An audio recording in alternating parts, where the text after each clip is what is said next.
los otros compañeros, más tarde es desde la costa del Caribe. Yo le titulé Punta Arenas del ayer, relatos sobre el paisaje. La intención del trabajo es ofrecer elementos para que el lector construya imaginariamente el paisaje de Punta Arenas en diferentes épocas del siglo XX. El trabajo es una composición narrativa basada en los relatos de los informantes. Se hace la observación de que las fotografías que se presentan solo son una referencia para esa construcción imaginaria. Por el poco tiempo solo se presentará parte del texto narrativo. En la memoria podrán encontrar mayor detalle del trabajo. Ubicación. La ciudad de Punta Arenas se encuentra en la costa pacífica de Costa Rica, dentro del Golfo de Nicoya. Ustedes ven, está aquí Punta Arenas, ¿verdad? Y esa es la lengüeta. ¿Cómo se recuerda el paisaje de Punta Arenas? Hay una remembranza de las personas de que el pasado fue mejor y que el presente está deteriorado. Se recuerda una ciudad de Punta Arenas con menos contaminación y más natural. Se recuerdan espacios de recreación y diversión en la niñez y adolescencia que reflejan contactos y relaciones humanas en espacios del parque, playa y del barrio bajo frondosos árboles frutales. Se recuerda una Punta Arenas con abundancia de peces, chuchecas, caracoles, abundancia de trabajo, muchos turistas y un comercio creciente. Esos espacios rodeados de calles de arena y de tránsito de carretas eran alumbrados en las noches por postes en unas moles de cemento en el centro de la calle, acordonadas y con bombillos que parecían luciérnagas. Los frondosos árboles que daban sombra en las tardes soleadas y calientes del verano. La mayoría de las casas eran de madera buena. No habían carros, solo carretones jalados por caballos o mulas. Habían pocas bicicletas. El agua había que sacarla de unos pocitos y jalarla en baldes hasta la batea para lavar la ropa. Se cocinaba con leña, se alumbraba con lámparas de canfín. No había alumbrado eléctrico. Se recuerda la algarabía de los juegos de la infancia en las tucas. Las tucas eran unos troncos de árboles que la marea traía y las dejaba en las bocacalles del lado del estero. Ahí se acumulaban varias tucas donde los niños jugaban brincando sobre ellas. Se jugaba en el barco hundido y a pescar en el estero con camarón de carnada. El barco hundido era un barco que supuestamente había sido hundido años atrás. No se veía, pero se sabía dónde estaba. Ya lo tenían marcado con señas y entonces uno llegaba hasta ese barco con canoa. Se acomodaba de manera que la cuerda quedara cerca de donde estaba el barco.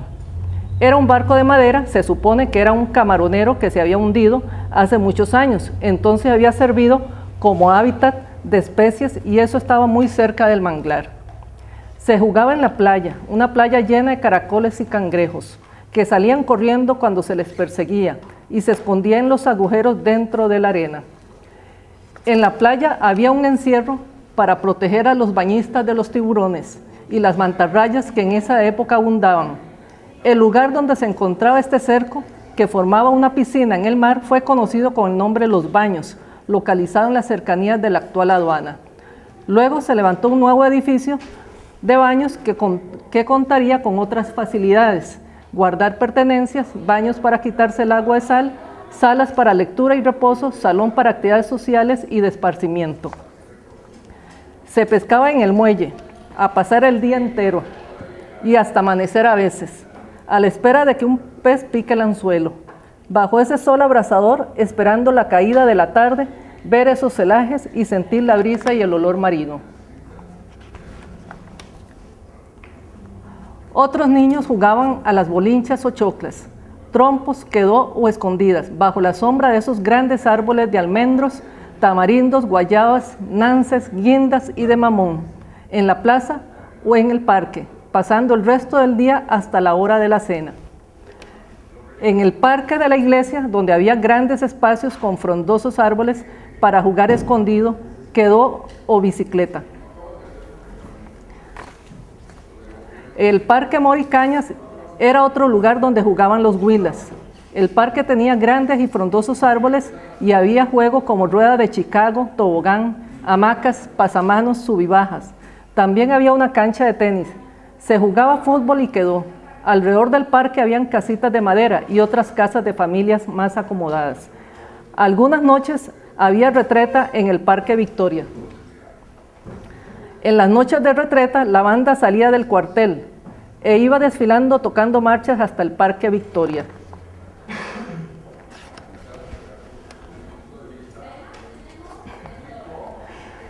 Punta Arenas tenía la escuela Delia Urbina de Guevara, de solo niñas, y la escuela Antonio Gámez, de solo niños. La primera al costado norte de la iglesia, inaugurada en 1850. La de varones fue concluida en 1909. El camino de Punta Arenas llegaba hasta el Yacht Club. Las cazadoras hacían el recorrido de Punta Arenas hasta este punto. Para ir más allá de la Angostura, donde solo la línea del tren pasaba, era un camino de carretones. Debía hacerlo en el tren, que llegaba hasta Barranca y Esparza. No existían los barrios al noreste de la Angostura. No había nada más que manglares, borreros y capo. Era muy emocionante pasar por la Angostura y ver el mar a un lado y el estero al otro. Parecía que uno estaba pasando por encima del agua. Cuando llovía mucho y subía la marea, se metía el agua tanto que para ir al Hospital San Rafael se iba en bote. Este hospital atendía las comunidades de Punta Arenas y sus alrededores desde 1852. Las llenas durante las mareas muy altas provocaban inundaciones de hasta 40 centímetros del piso, por lo que las casas se construían en pilotes y el agua pasaba del golfo al estero. Los huilas aprovechaban para jugar y pasear por Punta Arenas en botes. Por los años 1948, cuando se construyeron los primeros malecones con piedra redonda grande para detener el lavado de la punta por las fuertes mareas, se formaba en este sitio una piscina natural, que estaba rodeada de árboles de guindas y caimitos, donde los chiquillos llegaban a nadar y jugar todo el día. De vez en cuando se colaba una mantarraya, pero los tiburones no podían entrar. Así que era un sitio sin peligro para los juegos de niños y jóvenes. Recuerdos de la adolescencia. Se recuerda la adolescencia como estudiante del Liceo José Martí, a partir de los años 1942, cuando se empezaron a ofrecer los estudios secundarios en Punta Arenas. Para los jóvenes, ya fuera del horario del colegio, el punto de encuentro era la pulpería del Chino, donde se encontraba la juventud a tertuliar y a tomarse algún fresquillo. También se iba a mejenguear, a jugar básquetbol o voleibol en las canchas del parque, Mora y Cañas o en la playa. Los salones para los bailes eran los baños, el bumbum, el pliquiti, la nave de los Guido, el palmar. Años después, algunos de estos salones de bailes se remozaron y aparecieron el salón a la deriva, el caracol para los más viejos y a la deriva para la juventud, entre la década 70 y 80. Este periodo, Punta Arenas vive el auge del turismo. Muchas familias llegaban a veranear en los recesos escolares de diciembre a marzo, lo que mejoró la economía de la localidad. Punta Arenas se convirtió en el balneario nacional. Por los años 50 en la playa había muy pocas casas. Estaba la estación del ferrocarril, donde los chiquillos más grandecillos ganarse una propina por llevar las maletas de los visitantes. Ya desde 1930 era común viajar en ferrocarril desde la capital hasta Punta Arenas. Los baños se llevaba a cabo el baile de los recuerdos, que todavía hoy se celebra por las fechas de los carnavales de Punta Arenas, en febrero de todos los años, pero en distinto lugar. Por los años 70 se proliferan los precarios, y en Punta Arenas ya había precarios ubicados en distintos lugares al noreste de la Angostura, robándose terreno al manglar. Las familias tomaron el terreno y construyeron su casita de cartón, lata, de zinc y plástico, El piso era de tierra y los servicios eran de hueco, que se llenaban de aguas negras. No había agua, se cocinaba con carbón en alambre, no habían camas ni ropero. Estos lugares iniciaban como lugares de botadero de basura, que luego era invadido por familias que instalaban sus precarias viviendas, sus tugurios. Luego, con programas del gobierno, se lograron trasladar a vivienda de bien social. Recuerdos de la época de trabajo. Se recuerda una Punta Arenas con abundancia de peces, camarones, pianguas y almejas. Se recuerda como una playa donde se encontraban muchos caracoles y cangrejos. Había trabajo como redero, como custodio en fábricas como Inolaza, o para descargar camiones o barcos, o como peones de construcción para los no estudiados. Los que tenían mayores estudios podían conseguir trabajo en los hoteles como recepcionistas o como dependientes en tiendas. Cualquier trabajo era bueno. También se podía trabajar en el Matadero Nacional de Montecillos o en frigoríficos en Punta Arenas, donde se iba adquiriendo experiencia en la pesca de camarón y pescado y se aprende el oficio, lográndose especializarse en capitán de embarcaciones. En esa época había abundancia, no había que salir muy lejos, ahí mismo por la Angostura se lograba pescar hasta 20 quintales de camarón blanco jumbo, tití, pescado pargo, corvina, de todo se pescaba muy fácil. Para los estudiados les iban mejor, pues eran trabajo más de oficina y menos de esfuerzo físico, pero había que ir a estudiar a San José, pues Punta Arenas no había opciones de estudios superiores. El título profesional de educador servía para ser contratado en puestos profesionales en instituciones del gobierno, con oficina regional en Punta Arenas, ya que Punta Arenas no tenía profesionales en el ramo, pero era preparación equivalente. Los que se graduaban como educadores allá por los años 50 y regresaban a Punta Arenas siempre iban a conseguir trabajo. Había plazas para contratarlos a todos. Muchos barrios no existían, pero el crecimiento de la población y el relleno para ganarle terreno al estero hizo que se poblara toda la zona al noreste de la Angostura.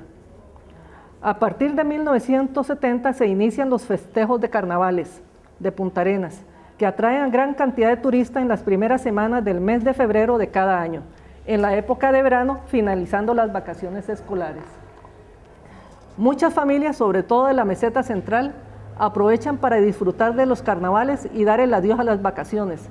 Se llena el paseo de los turistas de mucha gente. Punta Arenas vivía en ese periodo la abundancia de la pesca, el auge de puestos laborales institucionales y un comercio creciente y el auge del turismo.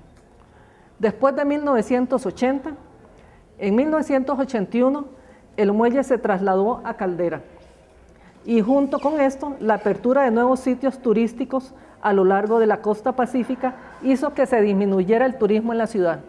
Además, los recursos marinos que tan abundantes fueron en las décadas pasadas y que dieron trabajo y alimento a tantas familias porteñas, empezaron a tener problemas de sobreexplotación y escasez, junto con un mercado laboral institucional y privado empezando a saturarse.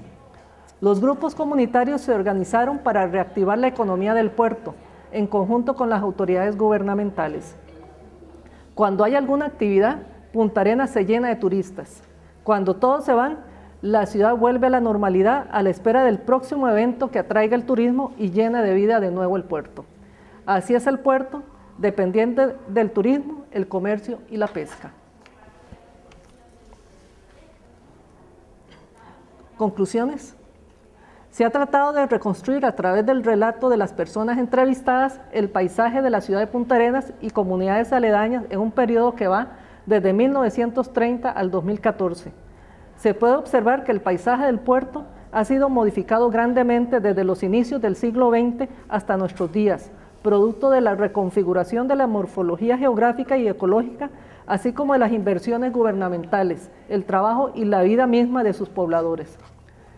Se observa cómo ha cambiado el paseo de los turistas, cómo se ha poblado las comunidades desde la punta hasta Barranca, los cambios en los juegos de los niños, en la forma de relacionarse y divertirse los jóvenes y adultos también cambian el paisaje. La percepción de que antes era mejor que hoy es señal de que el paisaje se vive con dolor o placer, y esto se observa muy frecuentemente en todos los relatos de las personas mayores. En ellos se siente una nostalgia del pasado y un lamento por el presente. Se recuerda a veces los años más duros, generalmente relacionados con la falta de recursos para atender las necesidades esenciales de vida con dolor.